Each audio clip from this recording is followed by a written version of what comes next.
దేవునామానికి మహిమ కలుగును గాక. ఈ యొక్క మరి రెండవ ఆరాధనగా మంచిర్యాల ప్రాంతంలో దేవుడు ఏర్పాటు చేసిన ఈ దేవుని యొక్క కృపను బట్టి దేవుని నేను మయపరుస్తున్నాను. లూకా సువార్త 21వ అధ్యాయము 30వ వచనములో దేవుని ఎదుట నిలబడే శక్తి అనే అంశమును మనము ధ్యానించుకుందాము.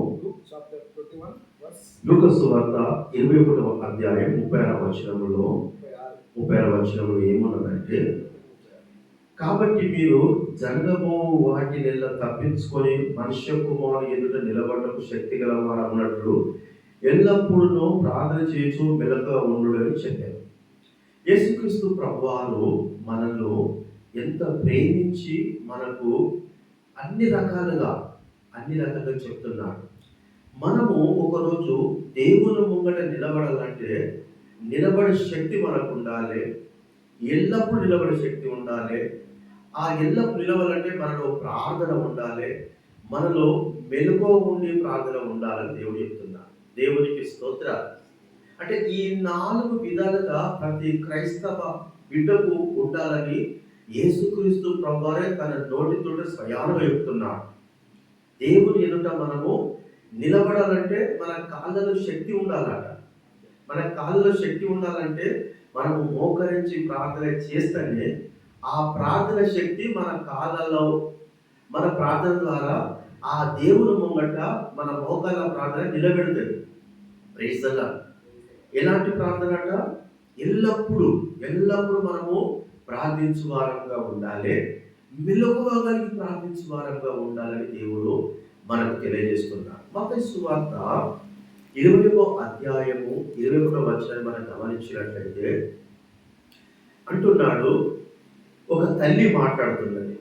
అయితే ఆయన అంటున్నాడు, నీ రాజ్యమందు ఈ నా 2 కుమారులు ఒకడు నీ కుడివైపున ఒకటి ఎడవైపున కూర్చున్న సెలవేమని ఆయనతో చెప్పాను. ఒక తల్లికి ఉన్న మంచి ఆలోచన ఏంటంటే, యేసయ్య పక్కన తన 2 కొడుకులు, ఒక కొడుకు కుడి పక్కన ఒక కొడుకు ఎడమ పక్కన కూర్చోవాలయ్యా అని చెప్పేసి ఆమె కోరుతుంది, రిక్వెస్ట్ చేస్తాడు. అయితే మన దేవునికున్న ఆ మంచి మనసు ఆమె ఏం గమనించిందంటే, అడుగుడు మీకు ఇవ్వబడని చెప్పేసి మత్తయి సోదరు ఉన్నారు కదా. అయితే దేవునికి అడుగుదాం ఏమని, నా పెద్ద కొడుకును కుడి పక్కన, చిన్న కొడుకు నీ ఎడమ పక్కన కూర్చుని పెట్టుకోయా అని చెప్పేసి ఆమె అడుగుతుందట. అంటే వాళ్ళకు ఎల్లప్పుడూ ప్రార్థన లేదు, మెలకువ ప్రార్థన లేదు, కానీ యేసు ప్రక్కన నిలబెట్టాలని చెప్పేసి ఆశ మాత్రం ఉన్నది. ఈరోజు చాలా మంది క్రైస్తవ సమాజంలో కూడా దేవుని పక్కన ఉండాలి, దేవుని దగ్గర నిలబడాలనే ఆశ ఉన్నది, కానీ ఎల్లప్పుడూ మెలకువ ఉండి ప్రార్థన చేస్తేనే మనము ఆ దేవుని రాజ్యంలో ఉండగలం. దేవునికి స్తోత్రం.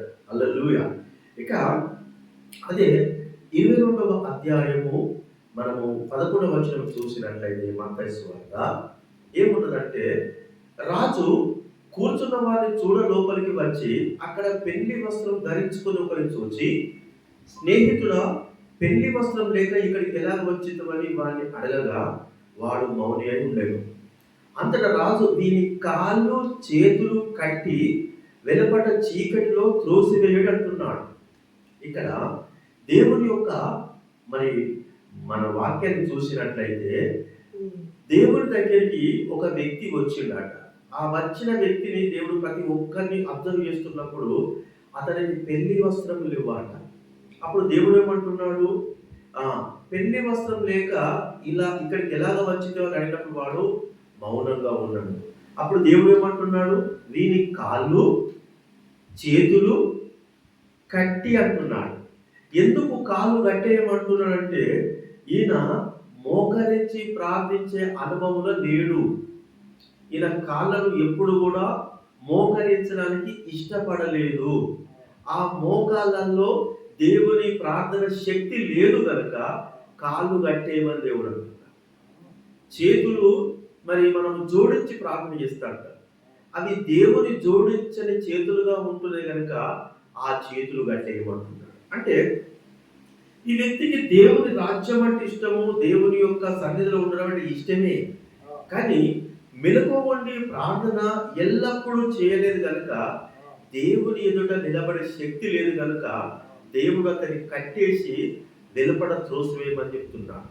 ఈరోజు చాలా మంది క్రైస్తవ సమాజము కూడా మరి దేవుని ఎదుట నిలబడే శక్తి మనం నిలబడాలంటే మన మోకాలు నల్లబడితేనే తప్ప మనం నిలబడలేము. Praise the lord.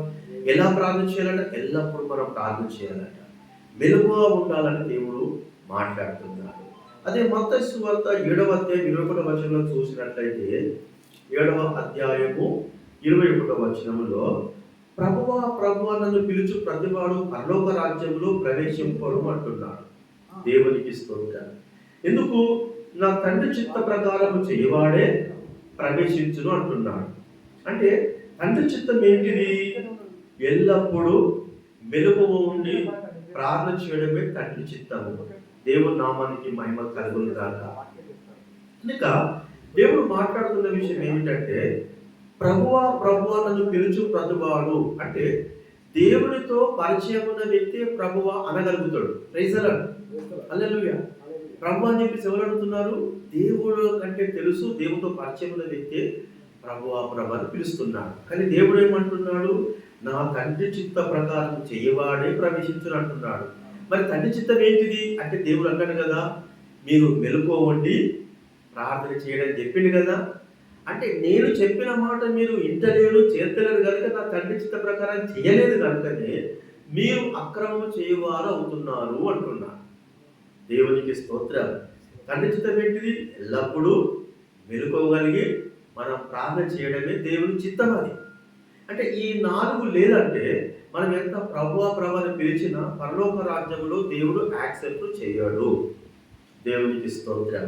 అదే మత్తయి సువార్త 25వ అధ్యాయం 43వ వచనం చూసినట్లయితే మత్తయి సువార్త 25వ అధ్యాయము 43వ వచనములో ఇద్దరు స్త్రీలు తిరగలు విసురుచుందురు గాని ఒకటి తీసుకొనబడును ఒకటి విడిచిపెట్టబడును. కావున ఏ దినం మీ ప్రభు వచ్చునో మీకు తెలియదు కనుక మెలకువగా ఉండుడి. Praise the Lord. మెలకువ కొరకు చెప్తున్నాడు, ప్రార్థన కొరకు చెప్తున్నాడు. దేవుని ఎదుట ఇద్దరు తిరగలు విసురుతున్నారు అంటే ఇద్దరు ఒకటే కాడ కూర్చున్నారు, ఒకటే కాడ సహవాసం చేస్తున్నారు, అంత బాగున్నది. కానీ దేవుని రాకల్లో ఒకటి దేవుని చిత్త ప్రకారం చేసినవి మాత్రమే ఎత్తబడతాయి. Praise the Lord. హల్లెలూయా. అదేవిధంగా మత్తయి సువార్త 6వ అధ్యాయం 6వ వచనం కూడా మనం చూసినట్లయితే నీవు ప్రార్థన చేయనప్పుడు నీ గదిలోనికి వెళ్ళి తలుపులు వేసుకుని రహస్యమందు నీ తండ్రికి ప్రార్థన చేయము అంటున్నాడు. అంటే దేవుడు ప్రార్థనకు ఎక్కువ మనల్ని ప్రోత్సహిస్తున్నాడు, ప్రేరేపిస్తున్నాడు. మనం రెడీమేడ్గా దేవుని సన్నిధికి వెళ్ళి ప్రభువా నీ నామములో నేను ఫ్యాన్లు కొనేయలేదా, కార్పెట్ కొనేయలేదా, సండే రోజు నేను భోజనం పెట్టలేదంటే ఇది అందరూ కావాలి. భోజనము మెలకువగా ప్రార్థన చేయడం నాకు కావాలి. కనుక స్నేహితుడా, నీ మోకరించే ప్రార్థన చేసింది నేను చూసిన కనుక నీ మోకల ప్రార్థన లేదు కనుక దీనికి కాళ్ళని కట్టేయడంటాడు.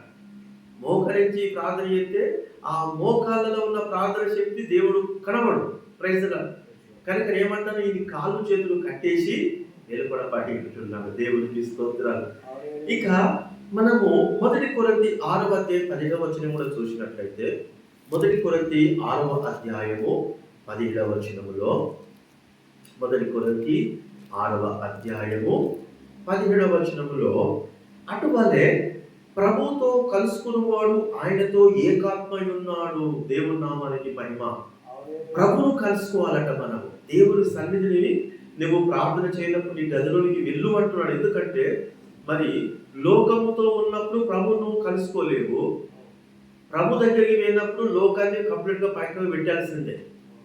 కనుక మనము ఒక ప్రార్థన గది అనేది మనం సిద్ధపరచుకొని మనం ఎప్పుడైతే ప్రార్థన చేస్తామో అప్పుడు ప్రభును మనం కలుసుకుంటాం కనుక అప్పుడు మన కాళ్ళు చేతులలో ఇట్లా దండం పెట్టి మోకరించినది ఉన్నది కనుక మన కాళ్ళు చేతులు కట్టేయడు. Praise the lord. ఇట్లా ఎవరైతే ప్రార్థన జీవితం లేకుండా బిజీ ఎటు చూసినా ఏదో ఒక పని, ఎప్పుడు ఉంటుంది పని? ప్రార్థన అన్నప్పుడే పని ఉంటుంది. దేవునికి స్తోత్రం. ఎంత అసలు ప్రభు కొరకు మనం ముందుగా చేస్తాంటే కూడా ఏదో ఒక పని వచ్చి పడతా ఉంటుంది. ఇక్కడ మనము జకర్యా గ్రంథం 3వ అధ్యాయం 1వ వచనం చెప్పి నేను ముగిస్తాను. జకర్యా గ్రంథము 3వ అధ్యాయము మొదటి వచనములో దేవుని యొక్క పరిశుద్ధ గ్రంథంలో దేవుడు రాపించిన ఒక మాట. ఈ మాటను పట్టుకొని నేను చాలా భయపడతా అంట. ఏమని భయపడతంటే, ఇక్కడ యెహోవా దూత ఎదుట ప్రధాన యాజకుడైన యెహోషువ నిలబడుటయు, సాతాను ఫిర్యాదై ఉండుట, అతని కుడిపార్శ్వం నిలబడ్డ అతడు నాకు కనపరచను అంటున్నాడు. దేవునికి స్తోత్రం. అంటే ఇక్కడ పరలోక రాజ్యములో దేవుని ముంగట యెహోషువ నిలబడ్డాడు. ఈ యెహోషువ మీద సాతానుడు ఫిర్యాదు చేస్తున్నాడట. ఎవరికి ఫిర్యాదు చేస్తున్నాడు? దేవునికి ఫిర్యాదు చేస్తున్నాడు. మరి దేవుడు చేస్తున్నాడు, సప్పుడు ఎక్కున్నాడు. ఎందుకు సప్పుడు ఎత్తలేడు అంటే, దేవుడు చెప్పిండు కదా ముందే. ఏమని చెప్పిండు? నా ఎదుట నిలబడే శక్తి కావాలంటే మీరు మెలుకోవండి రానేమని చెప్పిండు కదా దేవుడు. చెప్తే నువ్వు చేయలేదు కనుకనే అందుకే దేవుడు సైలెంట్ ఉంటున్నాడు. దేవుని ముంగట్టే సాతాను ఫిర్యాదు చూసినావు ప్రభా, నువ్వు రక్తం గాంచి ప్రాణం పెట్టి ఈయన కొరకు మరణిస్తే ఈయన రక్షించబడి కూడా మోకరించి ప్రార్థన చేస్తలేడు కదా అని సాతానుడు యెహోషువ మీద ఫిర్యాదు చేసినట్టు మన మీద కూడా ఫిర్యాదు చేస్తాడట ఒకరోజు. అందుకే దేవుడు ప్రభా ప్రభా పిలుచు ప్రతివాడు పరలోక రాజ్యానికి మరి వారసుడు కాడు. ఎందుకంటే యెహోషువతో దేవుడు ఏమన్నాడు? మోషే తర్వాత నేను ఏర్పాటు చేసుకున్నాడు, మోషలాగా నేను వాడుకుంటున్నాడు, నేను నీకు తోడుగా ఉన్నాను, నిబ్బరంగా నీకు ధైర్యం ఉండమన్నాడు. అంత దేవునితో సంబంధం ఉన్న యెహోషువ మీదనే సాతాను ఫిర్యాదు చేస్తే, ఈరోజు నువ్వు మోకరించగా ప్రార్థన జీవితం లేని నీ మీద ఎంతవరకు ఫిర్యాదు చేస్తాడు? సాతాను ఎవరి మీద ఫిర్యాదు చేసింది? యెహోషువ మీదనే సాతాను ఫిర్యాదు చేస్తున్నాడు. అంటే దేవునికా? దేవునికే. అంటే ఒక విశ్వాసగా ఉంటున్న మన మీద ఫిర్యాదు చేస్తాడా చేయడా? కనుక మనము దేవుని ఎదుట నిలబడే శక్తి గల వారుగా ఉండాలంటే ఎల్లప్పుడూ మెలకువని ప్రార్థన చేసే అనుభవం మనం ఉండాలని క్రైస్తవ సమాజాన్ని దేవుడు కోరుతున్నాడు. కొద్ది మాటలు ప్రభు మన వెనుకలో దీవించును గాక. ప్రార్థన చేసుకుందాం.